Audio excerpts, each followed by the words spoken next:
유튜브를 읽는 박정희 전기 10권 10월의 결단 김대중 연방제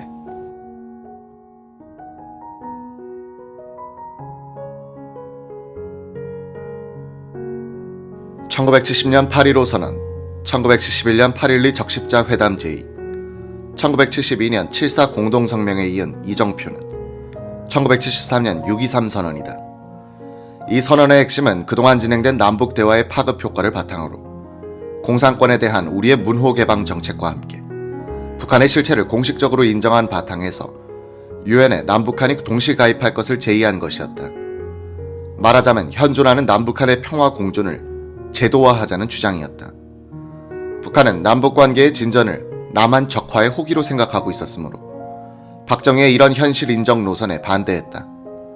반대의 명분은 두 개의 조선을 획책하여 영구 분단을 꾀한다는 것이었다.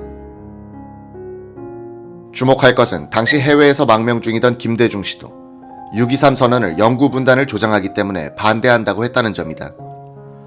김대중 씨는 1980년 7월 18일 육군본부 계엄보통군법회의 검찰부 신문에서 이런 요지의 진술을 하고 있다. 박 대통령의 6.23 선언은 동서독 방식인데 이는 영구 분단을 조장하는 것이기 때문에 반대한다고 말한 사실이 있습니다. 6.23 선언 직후인 1973년 7월 6일 메이플라워 호텔에서 가진 한민통 발기대회 강연에서 6.23 선언을 반대한다. 또 영연방제식으로 보완되어야 한다고 말한 사실이 있습니다. 연방제 지지를 전제로 하지 않은 유엔 동시가입은 동서독처럼 남북 분단을 영구화하는 것으로 생각됐기 때문입니다. 김대중 씨의 이 반론은 역사가 흐른 지금 검증할 가치가 있다.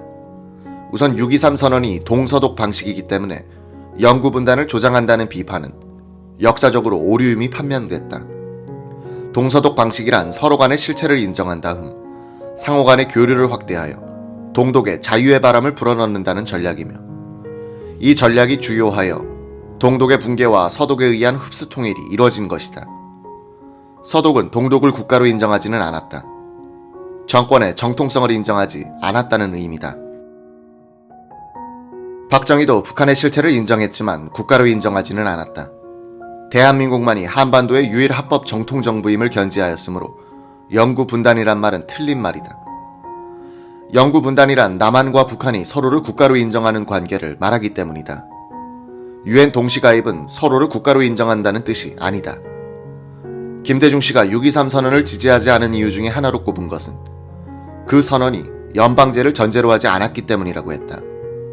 박 대통령이 1973년이란 시점에서 남북한 연방제를 통일의 대전제로 받아들인다는 것은 김일성의 연방제 통일안이나 김대중 씨의 연방제 통일안을 받아들인다는 것을 의미했다.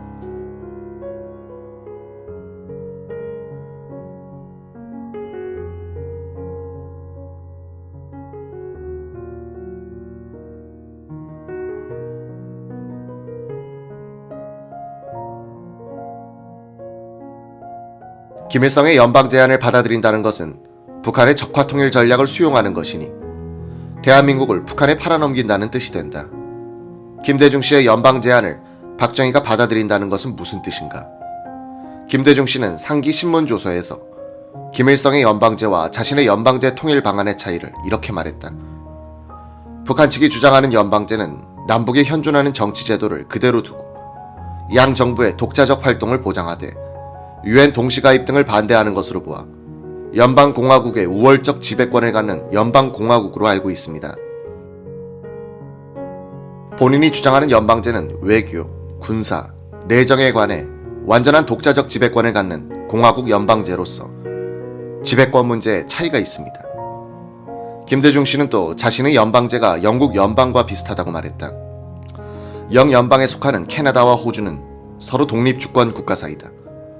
남한과 북한이 그런 관계에 선다는 것이야말로, 즉 서로 독립주권 국가 관계가 된다는 것이야말로 통일을 포기하는 영구 분단을 의미하는 것이니 박정희의 6.23 선언을 영구 분단 정책이라 비판할 수 없다. 김대중 씨의 주장대로 박정희가 1973년에 영연방제와 비슷한 연방제를 통일 반환으로 받아들이려면 자유통일을 포기하고 헌법 개정을 해야 했다. 미소 간의 냉전이 끝난 지금도 못할 일을 냉전의 한복판에서 과연 그럴 수 있었을까? 비록 김일성의 연방제와 김대중의 연방제가 다르다고 해도 박정희가 연방제란 이름의 통일 방안을 받아들이는 것은 북한식 통일 방안에 동조하는 것으로 해석될 것이 분명한데 과연 그런 일이 가능했을까? 김일성으로부터 3번에 걸친 암살 시도를 당했던 박정희가 과연 그 북한 정권과 영연방제식의 연방제 아래 상징적 통일의 제1단계로 들어갈 수 있었을까? 그러하지 못했다고 박정희를 비판한다는 것은 무슨 의미인가를 묻게 된다.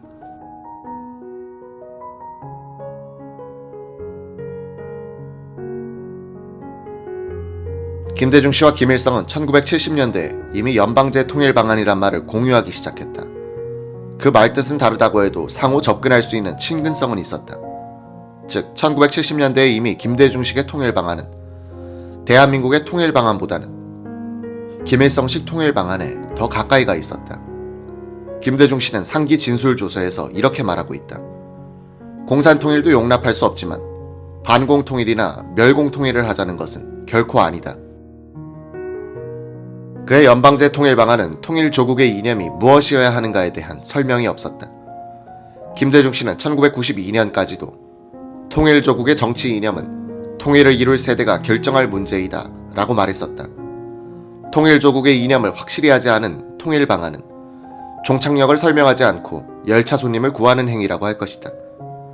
김대중 씨의 1970년대 통일 방안이 대한민국의 공식 통일 방안보다는 김일성의 그것에 더 가까이 있었다는 의미는 그의 통일 정책 관련 인맥 또한 그러했을 것이라는 추정을 가능하게 한다.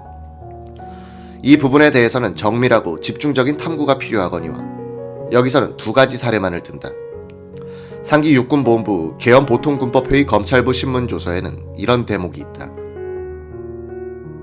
피의자는 배동으로부터 경제적 도움을 받은 사실이 있나요? 양일동 씨의 소개로 알게 된 이후 유진산, 양일동과 만나는 자리에서 수차 만났는데 제가 미국으로 출발하려고 숙박비를 계산하려 했더니 당시 숙박비 30만엔 정도를 배동훈과 이미 계산했습니다. 민족시보를 알고 있나요? 그 신문은 배동훈과 의장으로 있는 민족통일협의회의 기관지로 순간으로 발행되는 것으로 알고 있습니다. 피의자가 본 민족시보 신문 내용에 대해 말하시오. 7월 1일자에서는 대민족회의를 소집, 고려연방공화국으로 라는 제하의 기사에서 김일성의 사진을 게재하고 김일성의 통일 방안을 게재하는 한편 6.23 외교선언을 반대하는 배동호의 논평이 실려 있었습니다.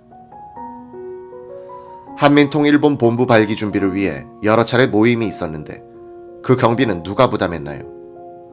본인은 부담한 사실이 없고 배동호 등 그 사람들이 회의 장소 임대료, 식대 등을 전부 지불한 것으로 알고 있습니다. 제가 묵고 있던 호텔에 찾아오면 커피 등 음료수는 제가 대접했습니다. 우리 역대 정부는 배동호를 북한의 지령을 받는 인사로 단정했다.